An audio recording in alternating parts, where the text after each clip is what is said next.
Hey guys, it's Kat Von D here, and today I'm gonna kind of just film something special for you guys. I do a lot of these like inspirational videos right before I launch any product, and it's mainly just to show you guys like what are my muses, what are the things that inspire me. For the Metal Crush collection, it's a little bit more special and dear to my heart for several reasons, but I figured I would start off by showing you a few little artifacts here in my house that better explain what the true inspiration behind the Metal Crush collection is.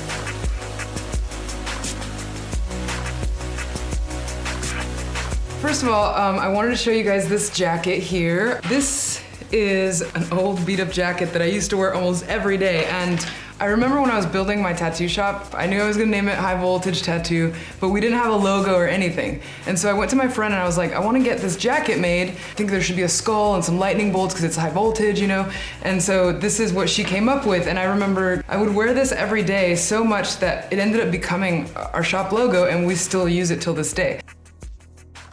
So I thought to myself, like, what better way to pay homage to my tattoo shop than to create a collection that was based around all these metallic shimmering shades, pretty much inspired by this jacket here.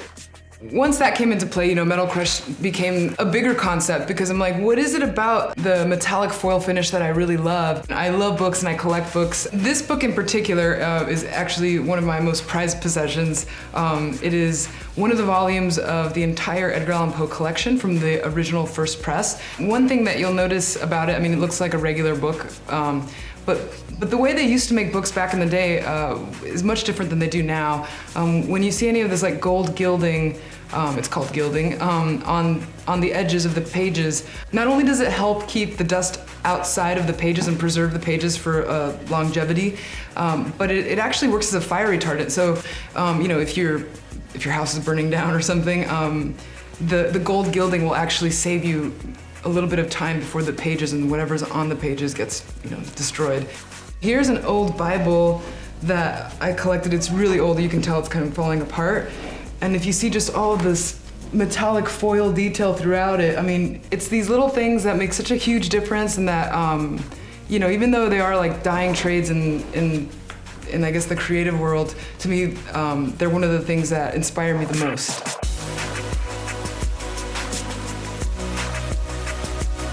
I did bring a little example.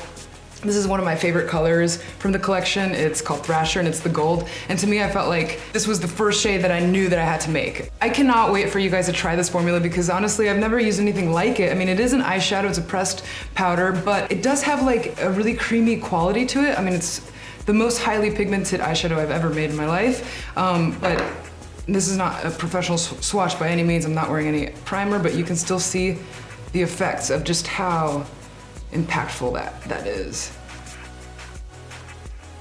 The amount of pigmentation in the formula itself, it just lends itself to so much more than just a regular eyeshadow, so I hope you guys will love it. Okay guys, so earlier I mentioned a little bit about gold leafing, and for those of you who don't know what that is, I thought it would be cool to kind of show you how to do it. But I just kind of wanted to help you guys understand like why I love it so much and why it does inspire me so much, and also how it translates into the Metal Crush collection. Gold leafing has been used for centuries in everything from art to architecture. Historically, I think it's something so awesome because you can find gold leafing in every type of culture and religion, everything from Eastern Christianity all the way to Buddhism. So today I'm just gonna use it on this little architectural piece. It's actually a piece from an antique carousel ride that I found, and I started refurbishing it, but I think it would definitely benefit from a little bit of metallic goodness. All right, cool. So let me show you how to do it. So gold leafing, actually what it is they take this like hammering process to gold and make these tiny little thin sheets of it. And so we're gonna just apply this wherever you see this kind of like faint faded gold and make it really sparkle. This is super messy and will definitely get all over the place, but totally worth it in the end. So I'm actually gonna use one of my concealer brushes and just use this adhesive that I found at the art store. And then you just kind of paint it exactly where you want it to go. All right, so carefully, I'm just gonna go ahead and place this sheet right there. I'm gonna use another makeup brush and then just pat it down. So you can kind of see that it's already like sticking. So now that it's all set, you just tear off the excess stuff. And then using that brush, just brushing it off. And voila! Look how cool that is. Obviously, once I finish this, it's gonna take me hours, but definitely will be so worth it. I mean, look at that sparkle. It's so amazing compared to the old one. Woo! I'm so excited that I got a chance to be able to show you just a little sneak peek into what inspires me and what directly and indirectly inspired the Metal Crush collection. And I hope that you guys enjoyed this video. Bye.